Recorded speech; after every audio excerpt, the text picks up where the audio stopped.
Good afternoon, everybody, and also some people from the West Coast. Good morning, and thank you for joining us this afternoon and morning. While you wait for everybody to log in, I want to introduce myself. My name is Ken Pinkowski. I'm the New York Director to the National Volunteer Fire Council and also a past president of the Firemen's Association of the State of New York. The panelists with us today and the National Volunteer Fire Council as we outline how today's event will unfold. The panelists that's joining me today is Tiger Schmittendorf, Vice President of Strategic Services and Public Safety at First Arriving, Sheri Nickel, the National Volunteer Fire Service Director from Oklahoma, and John D'Alessandro, the Association Secretary of the Firemen's Association of the State of New York. Before we begin, I want to briefly introduce the National Volunteer Fire Council and the topics for today's discussion. The National Volunteer Fire Council is a leading nonprofit membership association representing interests of the volunteer fire, EMS, and rescue services. Our mission is to provide a unified voice for volunteer fire and EMS organizations in the United States. We provide resources, training, advocacy, and programs to help the volunteer emergency services thrive. This includes the Make Me a Firefighter campaign, which provides free resources and tools to help departments with recruitment and retention. You can learn more about the NVFC and what we do at www.nvfc.org. If you're not a member, I want to encourage you to join. The cost is just $18 a year and comes with a variety of benefits, such as free training in the NVFC virtual classroom, access to the Volunteer Voices member community, and much more. Again, you can learn more at nvfc.org/join.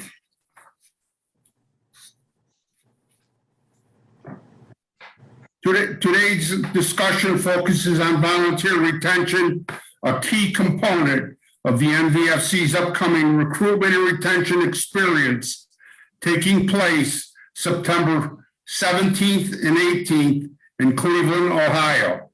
This is a new interactive education and networking conference that will bring together fire and EMS personnel from across the country to participate in valuable classroom training and idea exchange relating to volunteer emergency services staffing issues. Learn more and register to attend at nvfc.org/experience. Volunteer recruitment gets a lot of attention, but retaining members is just as important for a successful fire department. After all, why go through the hassle of convincing someone to join your department if you can't get them to stay? Today's discussion will focus on the importance of volunteer retention and strategies and methods that you and your department can utilize. If you have any questions, please feel free to write them in the comments below, and we'll do our best to answer them. I want to start with questions addressed to the group as a whole. What are some of the challenges to retention that volunteer fire departments are currently facing? John D. I think perhaps the biggest challenge is that we take retention for granted. And maybe in years gone by, you know, people stuck around because other members of the family were members of the department, or it was, you know, the major social outlet. and charitable outlet in your community. But unfortunately, these days, people's lives have become so complicated that I don't think those things have enough glue anymore on their own to keep people in as a member of a department. So I think the biggest challenge that every department has to come to grips with is recognizing that they have to work at retention. It just doesn't happen anymore. And what are some of the challenges to retention to you, Sheri? I think that keeping people's attitude with the positive mindset that they can be called out at any time seems to be a little bit of a challenge. The firefighters of today, the new generation, they like to be stimulated, and we can go months without a call, and then they lose their focus. So keeping them engaged is key, in my opinion. Thank you. Tiger. Well, I don't think there's any limit to external forces working against our opportunities to be successful at retaining people. When you look at the time challenges associated with what most folks define as a active lifestyle, although if you compare that quote unquote active lifestyle to a real active lifestyle that a volunteer firefighter or EMS provider truly lives, oftentimes those expectations are considerably different. So I think it's identifying what are those external forces that are working against you, and compare that to the internal forces that are working against you as well. As Sheri alluded to, keeping people motivated, keeping them engaged. There's a huge difference between keeping members and keeping members engaged. Many departments still have quantifiable large numbers on their rolls, but when you ask them to dig down into how many people are actually truly active, the answers range from probably 15% of the overall number to maybe as high as 25%, but as low as 5 or 10%. So those are definitely challenges to keep them actually as members on the rolls, but most importantly, to keep them engaged and keep them motivated. Retention is so personal. It comes down to asking each of those individuals, what is it that's going to make a difference to keep them there, to keep them responding, to keep them contributing to the organization, not only longer, but providing more resources and contributions in the time that they're spending with the department. And Ken, sometimes recruitment is the star of the show, when in reality it's often more important that retention becomes the star of the show. Because while a lot of departments have a need for new, energetic, dedicated people to put in the apparatus seats, when you lose an experienced firefighter, it hurts harder. A new recruit still has to be trained and molded and given the knowledge to do the job effectively.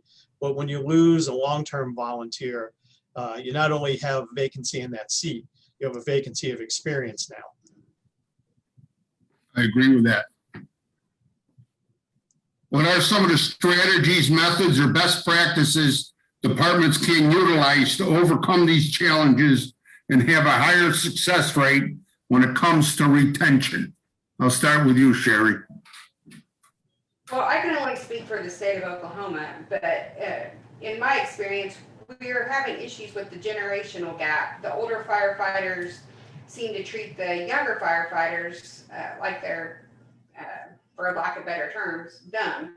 They don't want them to train. In our state, we don't have a minimum training requirement, so they just want these people to join their fire department and follow the lead. Well, the new generation's mindset is that they have to be safe. I mean, we've trained them to stop, drop, and roll. We've trained them to wear seatbelts. We've trained them to wear helmets. And these older generational, the older firefighters are wanting them just to jump on a truck and go without any training. And I think that causes some issues on fire departments. And I think we need to recognize that, and we need to teach these younger kids how to come on and how to do things properly, and not expect them just to follow the lead of reckless people that are just jumping on a truck with no bunker gear or no helmets and expecting them to go out and battle the big fires. Thank you. Tiger. Well, I'm gonna kind of expand on something I mentioned earlier about retention. Recruitment is personal. People join for a variety of reasons. And what brings them to volunteering is, comes from different perspectives. But if recruitment is very personal, retention is hyper personal. So it really comes down to speaking with each of your individual members and asking them what are their personal needs, what are their wants, what are their goals, what are their challenges, and what obstacles do they face in volunteering to the level that they want to volunteer. It's not just about the organization. Many cases when we lose, as John talked about, experienced members, or some folks who are just still building that experience. It can't be just about the organization. It has to be about understanding what is going to motivate them and what challenges they face in volunteering to the level that they've set a goal for. And it was actually at a NVFC spring meeting, Ken, a couple of years ago in Alexandria, where in a panel discussion, somebody asked me, what's the number one challenge of fire service leadership today? And I don't know if they were calling me out or trying to get me to stumble, but I kind of chuckled and I said, that's easy, getting to know your people. And until we truly get to know our people, we will not know what all those elements are of needs and wants and goals and challenges and obstacles, nor will we be prepared to keep them engaged or help them accomplish those goals or overcome those obstacles. Can we overcome all of them? No. When somebody leaves our department, the first question we have to ask, is it positive attrition or negative attrition?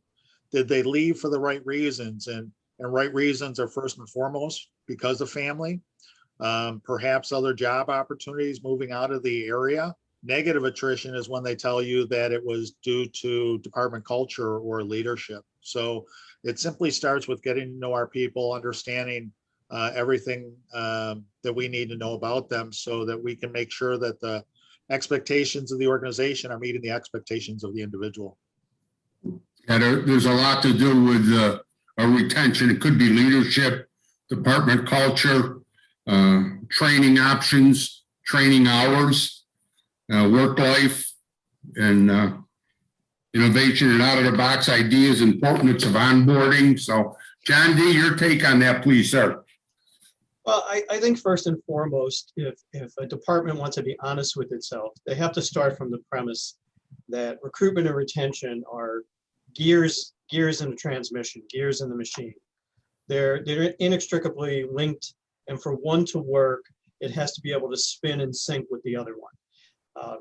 Oftentimes, a department can be very good at recruiting new members, but that creates frictions and tensions with some of the existing older members. So, while maybe in simpler times, the primary job of the fire chief and the department leadership was to respond to an emergency scene, their jobs, equally important today, are managing people, as Tiger alluded to. We have to make sure that people with different views, demographics, different backgrounds, different ages, different family situations work together as a unit. And that takes, an investment of time and attention. Too often we think once we get somebody in the front door, that they're just somehow magically going to mesh with the people that are already in the building.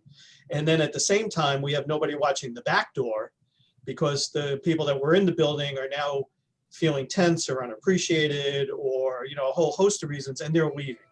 So, recruitment and retention have to go hand in hand, and they have to be actively managed as well and efficiently as we manage any emergency scene. So, I think it's incumbent upon department leadership, if the chief can't do it, that somebody in the leadership structure is tasked with being, and this is a term that Tiger and I have kicked around, the chief people officer, so to speak, the human resources person, the person watching and seeing and hopefully picking up on these conflicts or tensions and frictions, and also, not to be always negative, but also picking them up on some maybe positive opportunities where existing members can build relationships with new members and vice versa. You know what? I really get very frustrated and I don't buy into this generational thing.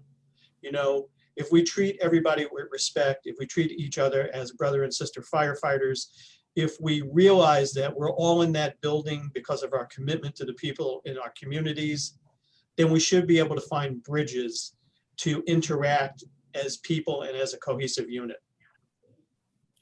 Some programs fire departments have instituted, and others should give consideration to institute them, is a mentorship program with an older senior firefighter with a new recruit, keeping members engaged, tangible benefits departments can provide to their members, ways to involve family is a retention factor, and also ways to recognize their volunteers for their work. Does anybody got any other comments or suggestions or pros to the ones I just read off? Well, Ken, I think one of the most important ones, and I shared in my 10 commandments for recruitment and retention, is peace at home equals peace at the firehouse, right? So in a couple of years, believe it or not, I'm going to be eligible to start collecting my LoSAP reward, if you will, a pension, so to speak, from the volunteer fire department. And I told Lori, my wife, you know, right in front of others, when that check starts coming in, that's your money. Because for the 25 years that it took me to accumulate those points and thus enjoy the reward, I wasn't the one making the sacrifices. She was.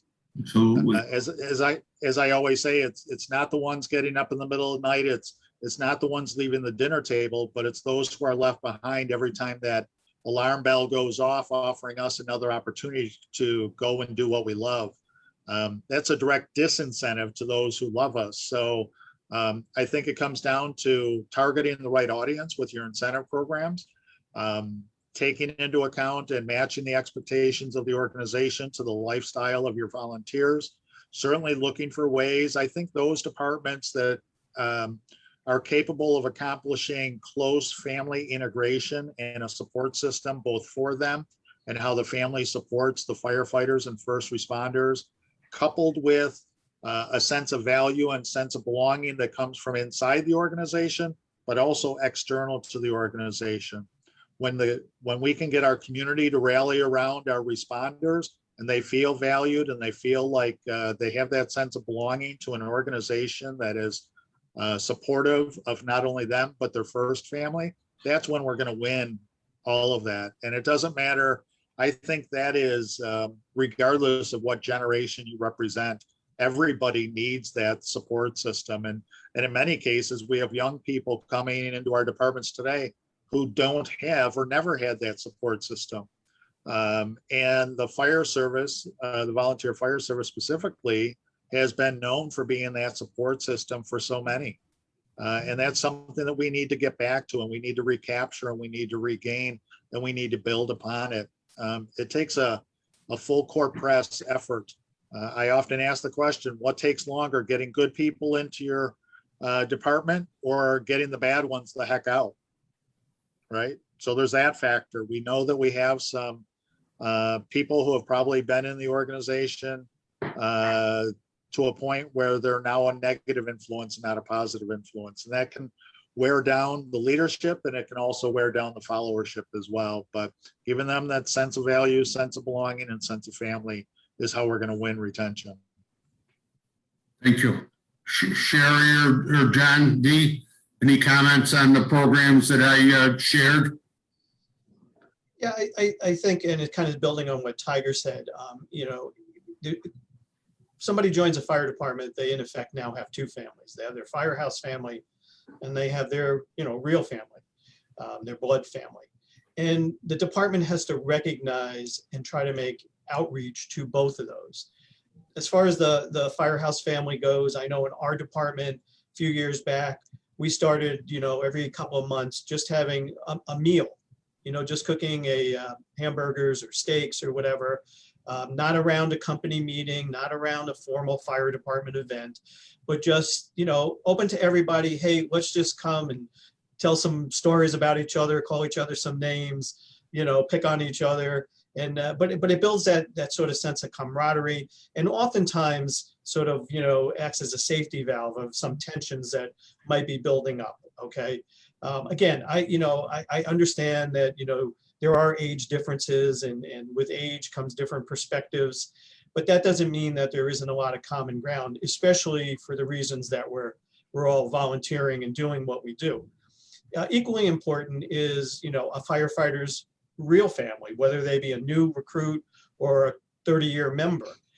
Departments really have to start doing things that involve those family members, because again, as Tiger touched on, sometimes, you know, our spouses, our kids, you know, their knowledge, their sense of the fire department is, there goes dad again from the Christmas, you know, dinner table.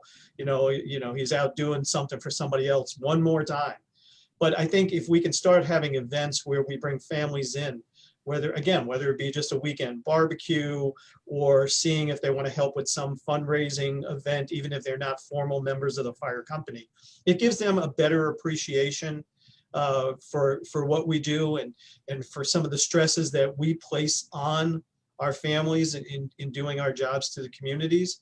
So, you know, again, I think we keep coming back to the same point, all of us. It's people management.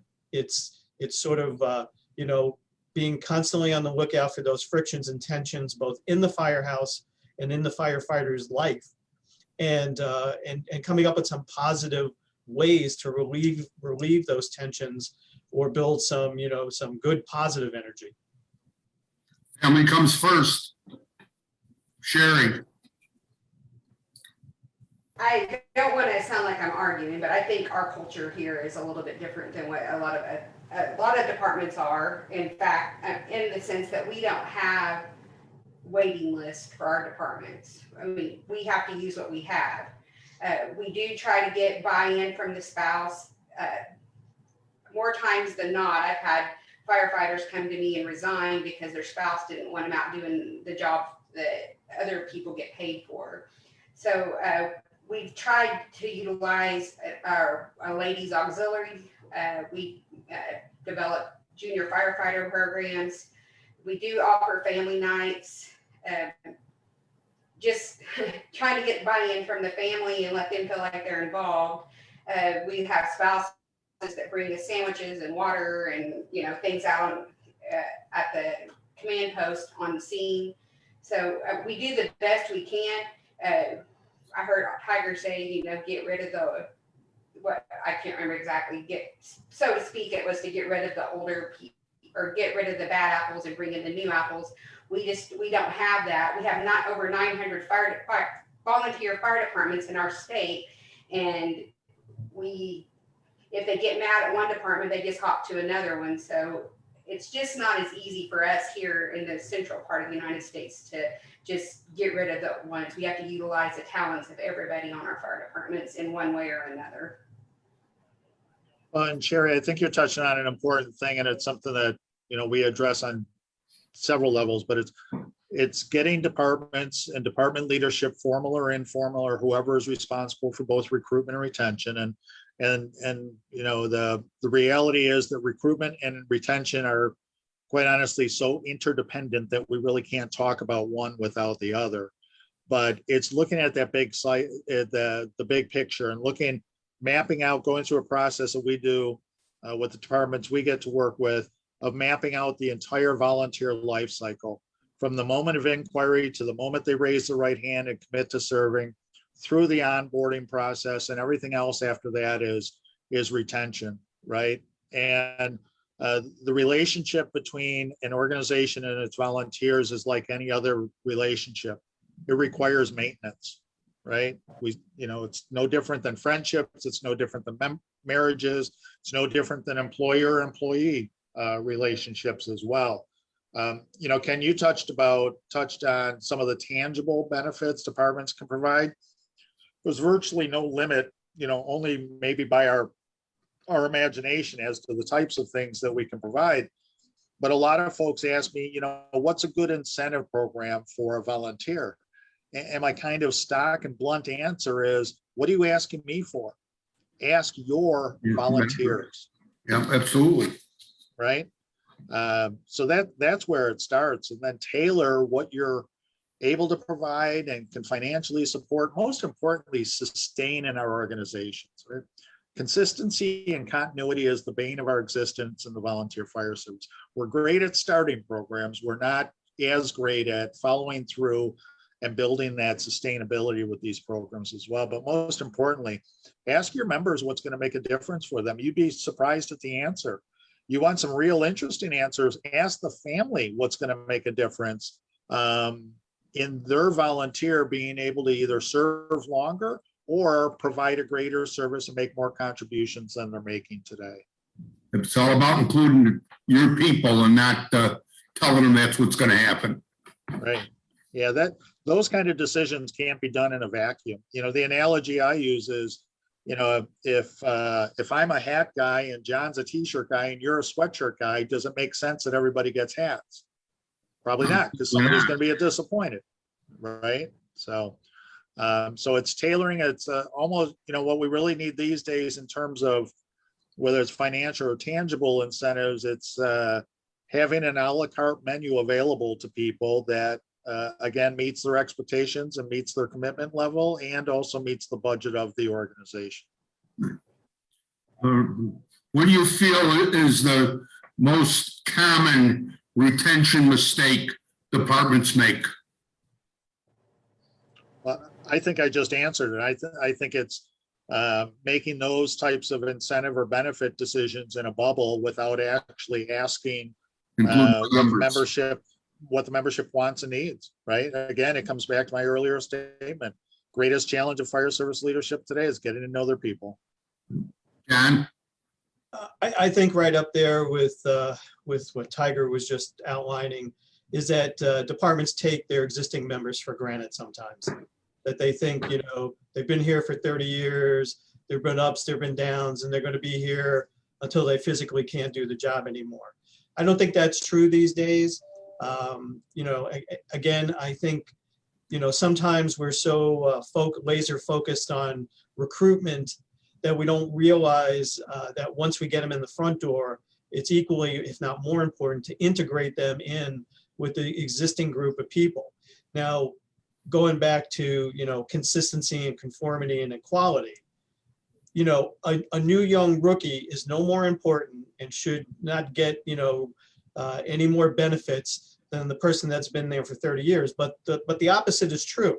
Just because I've been a member of the department for 30 years doesn't mean that I get more benefits and I don't have to quite follow the rules as much as the man or woman that just came in the door. You know, once as Tiger says, you raise your right hand, whether it was 30 years ago or 30 minutes ago, we're all part of the same organization. And rewards and punishments have to be meted out equally. And I think sometimes that doesn't happen in a department, especially departments that are hurting for personnel.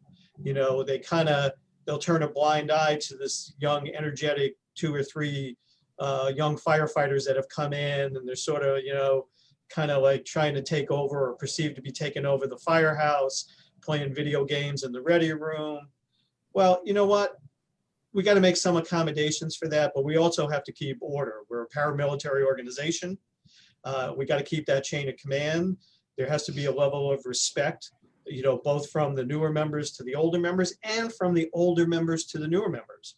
You know, I can tell you from personal experience, you know, my younger son, Evan, dragged me into the fire service. And here was a kid that would have, you know, lived in the broom closet and spit shine the engine every single day if they'd let him. And there was one older member who's still in the department, our longest serving member, who verbally brutalized him, you know, just really made it very difficult for him to you know, want to stay at that firehouse. And it amazed me that, you know, he not only stayed at the firehouse for 6 years, but is now a career firefighter. But the point of the story is, you know, you can't allow that to happen. Okay. An older member gets no more privileges than the younger member. We should all be treating each other with respect. And frankly, you know, the younger members should learn from the older members as in mentors, but the older members also have to realize we are not the font of wisdom because we've been there for 30 years. Sitting in the recliner in the ready room for 30 years does not a firefighter make. We have knowledge to impart. We have knowledge to absorb.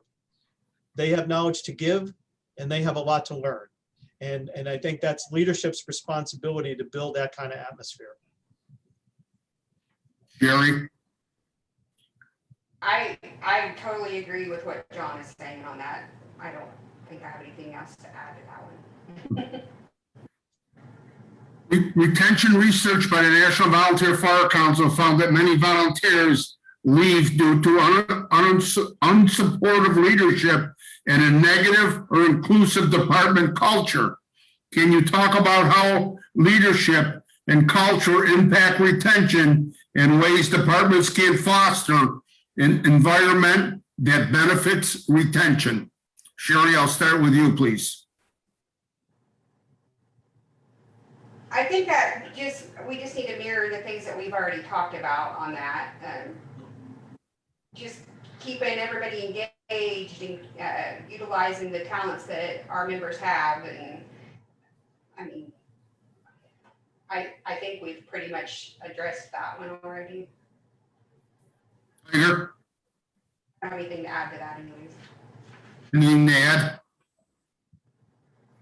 I'm sorry. Tiger. You calling me Ken? Yes.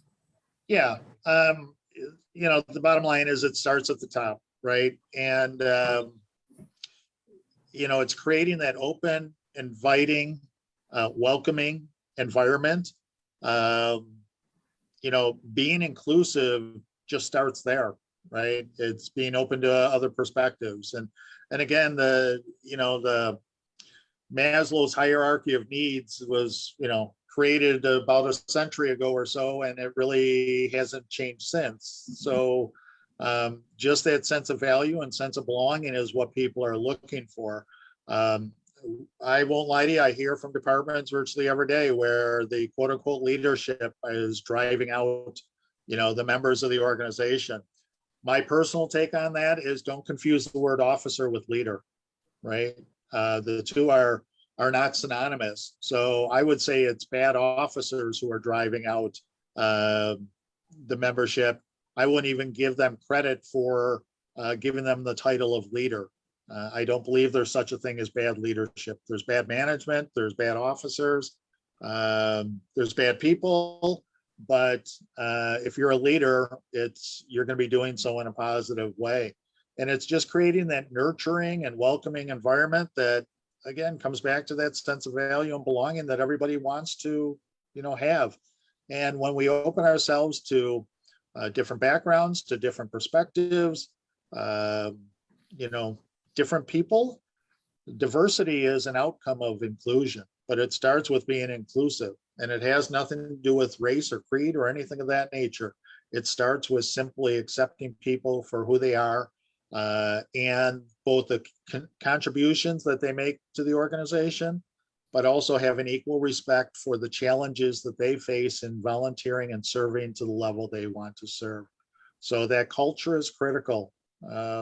It's what makes or breaks an organization from both certainly a retention standpoint, but definitely a recruitment standpoint as well. When people see how people are treated, good or bad, will most likely determine whether or not they want to join or stay in that organization. I think we have to establish a baseline for human relations. That's really what it comes down to. We use a lot of dark humor in the fire service and in the firehouse, both as a coping and a compensating mechanism for the things that we're exposed to. But when that becomes the norm instead of the exception, you catch the wrong person on the wrong day and it's misapplied, it can be more harmful than it can be helpful. And we need to establish that baseline and says, listen, we will not go over that line. We will not cross it, whatever it is. And you have to decide that for yourselves in your own department. And if we do, we're going to step back. We're going to apologize. We're going to recalibrate, and we're going to move forward together as a family. John. Well, I think as part of the culture that we build, that every department builds, there has to be a constant reminder of why we're there. I think sometimes as firefighters, we forget that, our function, the reason we're in that building with those big trucks that carry lots of water is to protect our community, to be able to serve when somebody is, as we say, having one of the worst days of their lives. And when we constantly remind that, the second thing that should come to mind is, does it really matter if I'm there for 2 years or I'm there for 22 years? The fact is, when we're crawling down a smoky, dark hallway at 500, 600, 700 degrees, do I really care who is next to me, whether they've been there for 2 years or 3 years or 23 or 24 years? No. All I care about is two things. They can do their job and they've got my back. And I think sometimes we forget that. We get wrapped up, as Tiger was saying, in the personal differences, we cross the line of kidding, into insulting, and we've always got to be conscious of that. But the John, reality you and I is, do it to each other every day. yep. Don't give your secrets away. And I take it. And we're not even in the same firehouse. But we have to ask firefighters. We all have to remember why we're there, and that we do something that could become very dangerous very quickly, and that the way you lessen that danger is that we have inherent trust in each other, trust and respect, and you can't have that if you're fighting before the alarm bell goes off and think it's going to go away after the alarm bell. That's got to be a 24/7 process. And I think, again, it often always comes back to leadership, or as Tiger said, leaders, not necessarily titled leadership, but the leaders of the department, oftentimes the senior men and women, have to be the ones to instill that culture, instill that respect for each other, while at the same time, occasionally having fun and pushing the limit a little bit.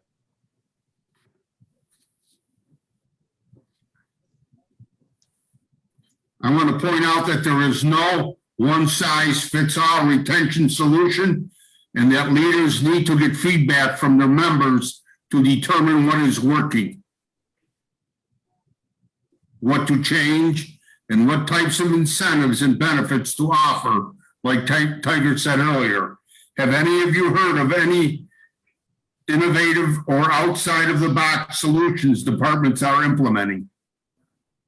Tiger, traveling around in the different states and speaking, have you heard of any organization sharing any good ones with you that you'd like to share with us here this afternoon?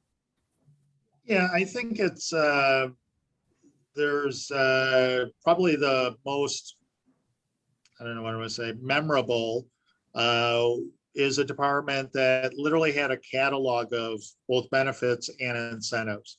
And it's kind of like when you go into a new employment situation and they say, we offer, A level, B level, and C level of healthcare. Which do you want? And, which are you eligible for, and so forth. So it's really having that menu of choices available to, again, it could be something as simple as, you can either get 2 hats, 3 t-shirts, or 1 sweatshirt, whatever the case may be, making it both palatable and achievable for everybody involved, because there's every variety of incentives out there, whether it's for calls, for trainings, for overall participation, for longevity. I know of a department that actually created essentially a annuity program for their members, separate from a low SAP program or something else like that, that work for them. Again, as long as that type of a program is financially sustainable. Part of the challenge that you have with a lot of these programs is that, especially when they're grant funded, at the end of the 2 years, the 4 years, whatever the period of the grant is, the incentives go away. And you have to ask yourself, really, what were the motivators? Was it just the money? Was it just temporary? Or was that enough for somebody to say, you know what, that was really nice of the department to do. I've either caught the bug or I've re-caught the bug. I've been reinvigorated to continue to serve, but also to contribute on a higher level. And with or without the incentive, I'm going to continue it from there. Again, I'm going to go back to targeting the right audience with your incentives. I had the opportunity to survey a department many, many years ago, where we did not only just a member satisfaction survey, but a family satisfaction survey. And we got like a 70% response rate from the families, which what the overarching observation was, first and foremost, simply asking our opinion of the families was probably the greatest thing the department has ever done for us. The second revelation was you already do so much for the families, but the kind of the caveat to that was, for the love of God, when we have a family event, just once could it not be at the fire station, right? So, because what happens when firefighters gather together at the fire station? The conversation never changes. The alarm bell goes off. There goes half of the participants, and it's not really quality time for the family, because it's created an environment where it's a place of work, not a place for fun. So I think targeting the families and asking them what they want to either compensate them for the sacrifices they make, or what would make their lives easier, which makes it easier for their volunteer to contribute. That's the direction to go in. Thank you. Sheri, anything you'd like to share with the people on this afternoon? Our departments use competition as a motivation.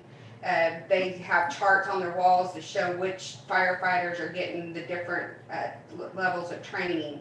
Once they reach a certain level, they'll get a hat. If you reach a next level, you get a t-shirt. If you reach the next level, you get a sweatshirt. And along with that, we also, they'll put a new guy on and they'll serve for a year, and then they let them get into our state pension system. And that is a 20-year reward at the end, that they get a monthly payment out of the pension system. If they continue on past that, they get into the Plan B system, where they get a lump sum in addition to their monthly payment. So our state has a lot of different initiatives. We also have a state FTAP program, Fire Training Advisory Council program, that gives them tax credits for different levels of firefighter training. Along with what we do at our association, we have different benefits through the association membership, and the most rewarding one, I believe, would be after 20 years of service, you get your name inscribed on the granite memorial walls that we have here on our campus. And a lot of firefighters really, really, really look forward to seeing their name on that. So I feel like we have a lot to offer here. And what our fire departments can't offer individually because of financial issues, we are able to do it at the state level through our state. Barry, what you need to do is you need to up that to 30 years, and you'll keep them around for another 10.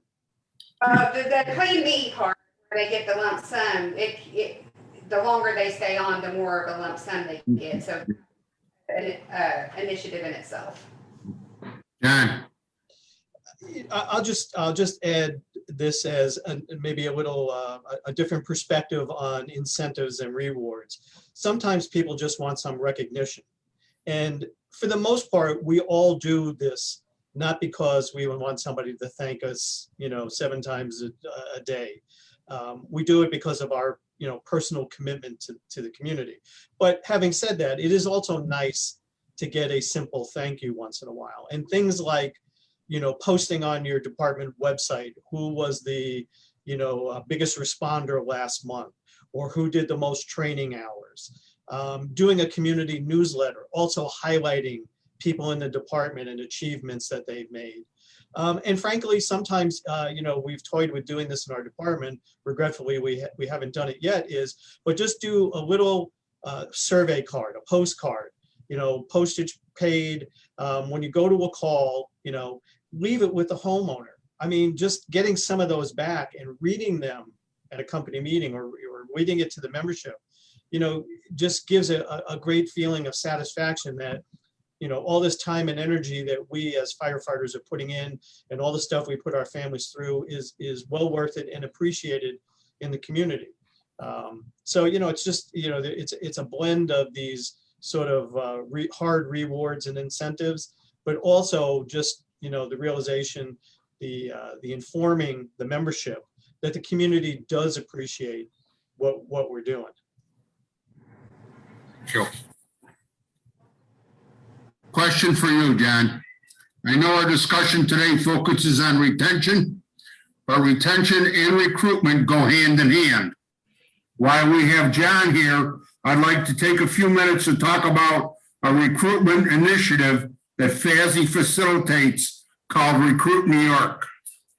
I'd like to focus on the motivations behind this campaign and how departments have successfully utilized it to recruit volunteers. Thanks, Ken. Well, Recruit New York is a program that the Firemen's Association started. Oh boy, it's got to be going on 11 years now, 10 or 11 years. And essentially, it is a statewide open house where we encourage all volunteer departments to open their doors either on Saturday or Sunday of a specified weekend for a couple of reasons. First and foremost, the goal is to get new members, to open those doors, hopefully have some activities, some demonstrations that catch people's attention, get it out in the media so that they actually physically come to the firehouse.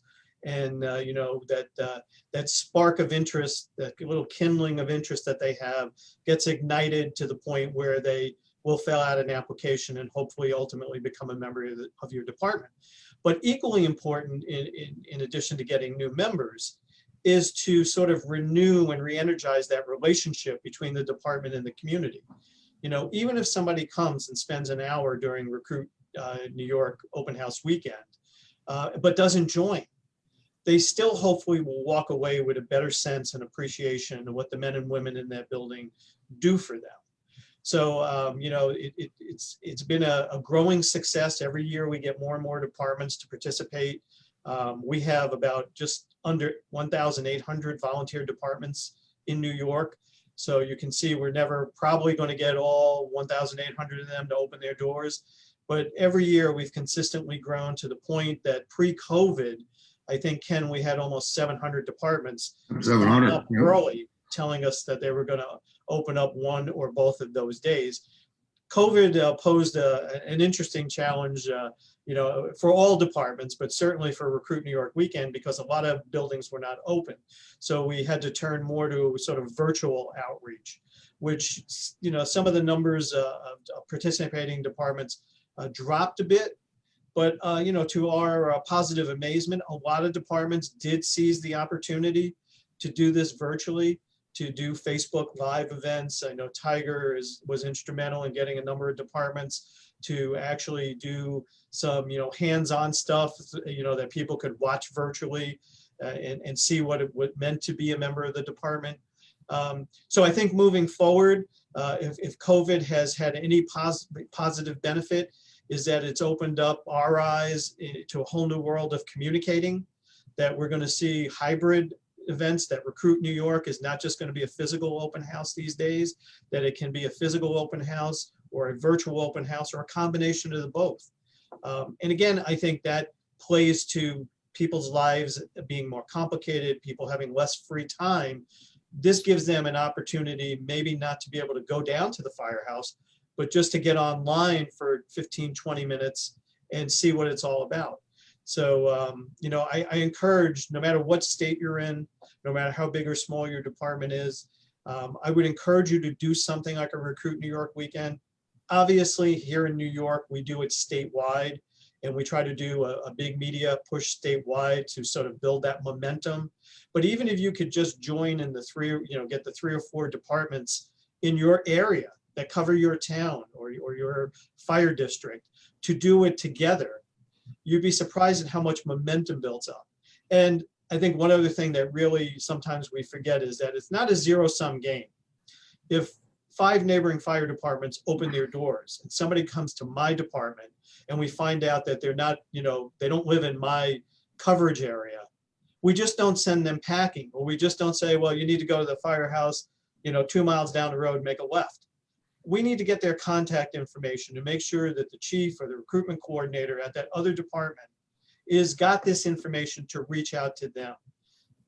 I think we tend to forget sometimes that we're all in this together. It's not a zero-sum game. You know, I don't get somebody in my door at somebody else's expense, and I shouldn't let somebody leave my door without somebody else benefiting. You know, Tiger alluded before, you know, about sometimes people leave for job opportunities, or they get married and they move, you know, to the next town or even states away. Well, guess what? If Joe or Mary were a great firefighter in my department, they would be a great firefighter in Tiger's department. And if I'm doing my job as a chief or a recruitment coordinator, I shouldn't just tell Joe and Mary, it's been real, I've enjoyed it. When you come back, you know, to see family, come and visit. No, I should be picking up the phone to Tiger and saying, Joe or Mary are on their way. Grab them. Because we all know that, you know, once you leave one locale to another locale, it's easy to get wrapped up in life. And as good as your intentions are that I'm going to join that next department, people don't always do that. So, you know, it's our responsibility to work as a fire service. And I don't care if it's New York or Texas or Oklahoma or California. You know, we got to start looking at this recruitment and retention issue, certainly at the grassroots level in terms of our own departments. But we also got to start binding together and looking at it as a national problem, because it's happening everywhere across every demographic and every type of community. Thank you, John. I have a question for you, Sheri. You're the recruitment and retention coordinator for the state of Oklahoma. What are some of the strategies departments are utilizing in your state to retain volunteers? I know you explained some of them earlier. The biggest thing we have going for us here in the state of Oklahoma is that we were able to get a SAFER grant for recruitment and retention. And the grant offers a lot of benefit to the firefighters who want to train. And we've taken the attitude that if you get a guy that's good, well-trained and confident in his skills, he's more likely to stay on a fire department despite all the other problems that they're faced with.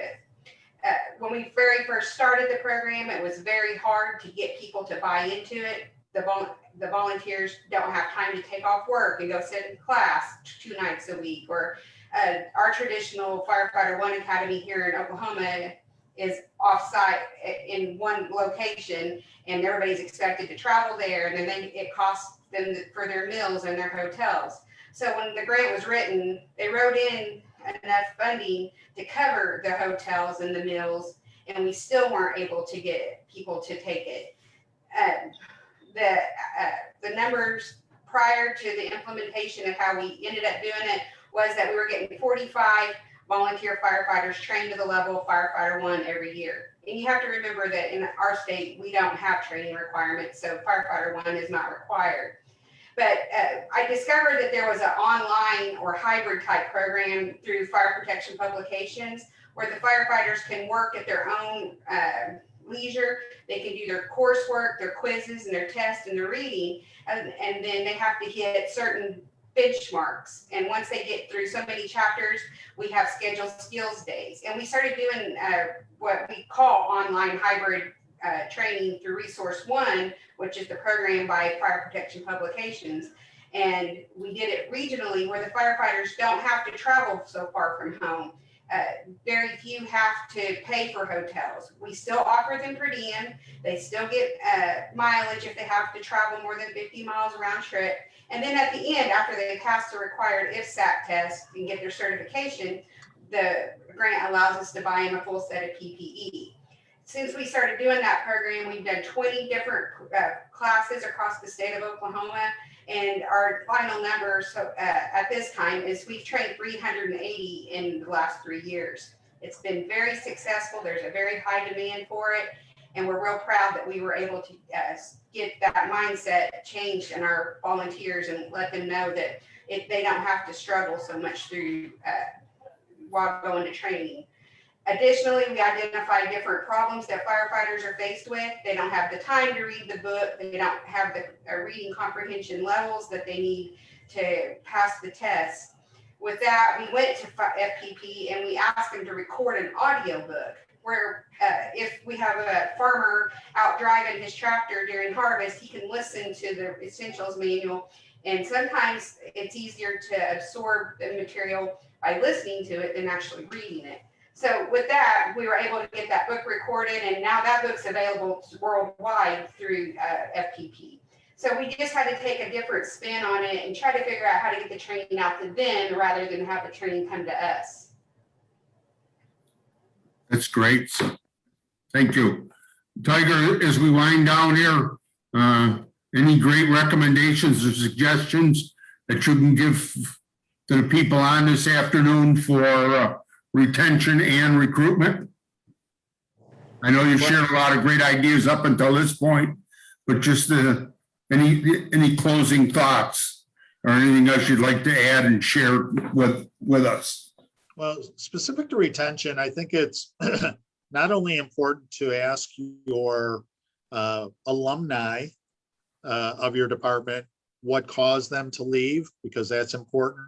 Whether was it external issues or was it internal issues, and what can we address? What can we, have no influence over, and so on and so forth. But John touched on an important point of, recruitment and retention.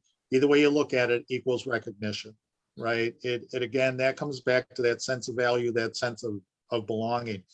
And we start the recognition process right at the beginning. If you go to my volunteer fire company, the Evans Center Volunteer Fire Company, if you go to our Facebook page, you'll see in the last couple of weeks, we've highlighted and introduced the 4 new members who joined our volunteer fire company just in the last month. And each of those features tells the person's name, a little bit about them, maybe what they do for a living, what part of the neighborhood they live in. But we include a recruitment message with everything. And it says, Evans Center volunteers are ready. Are you ready? If you or someone you know is interested in joining, and we put in the person's name as part of our team, please reach out to us via phone or our email address or our website. We include a recruitment message in absolutely every single communication with our community. That falls into 2 major kind of mindsets, if you will. First and foremost, there's power in numbers. We want somebody to look at that and say, well, if 4 new people joined their fire company last month, they must be doing something right, and that's a organization I want to be a part of. The other part of it is nothing breeds success like success itself.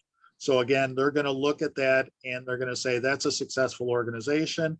They're bringing in good people. Maybe I associate with that person by gender, by age, by occupation, by their family situation, whatever the case may be, or I'm just associating with them because they're committing to their community. So literally my email signature includes the phrase, treat every single imaginable public interaction as a public service, public education, public relations, and a recruitment opportunity. We have to take an all recruitment all the time attitude, because without recruitment, we won't have people to retain, and without effective retention, we're not going to be successful at recruiting new members into an organization, into a culture and an environment that people want to be a part of. So it ties all together. Thank you. I haven't seen any questions in the chat, and Matt hasn't shared any with us. So I'd like to thank everybody for being with us this afternoon. We'll close out our discussion. Again, thank the panelists, Tiger, Sheri, and John D'Alessandro. Thank you for being with us this afternoon. Thank you for your expertise and sharing your success stories and your great ideas with everybody on. I also want to thank everybody who joined us today and hope you found the discussion useful and interesting. As a reminder, the NVFC's Recruitment and Retention Experience is taking place September 17th and 18th in Cleveland, Ohio. Attendance is limited and we just have a few spots left. So we encourage anyone who is interested to register sooner than later. You can learn more about this event at nvfc.org/experience. Also, membership to the NVFC, we encourage everybody to come and become a member of the National Volunteer Fire Council. The annual dues is only $18 per year. You can learn more about this event, about the association, by going to the NVFC website. And also links, external links that are helpful is the NVFC website is very helpful, not only for recruitment and retention or becoming a member, but also for training in that. First Arriving with Tiger, www.firstarriving.com. FASD is FASD.com, and FASD Recruit New York program is recruitnewyork.org. And Sheri, does Oklahoma have a website you want to share, please? It's osfa.info, as in Oklahoma State Firefighters Association. Info. Thank you. Again, thank you all, and enjoy the rest of your afternoon. Thank you. Keep smiling, everybody. Stay safe, and please stay healthy.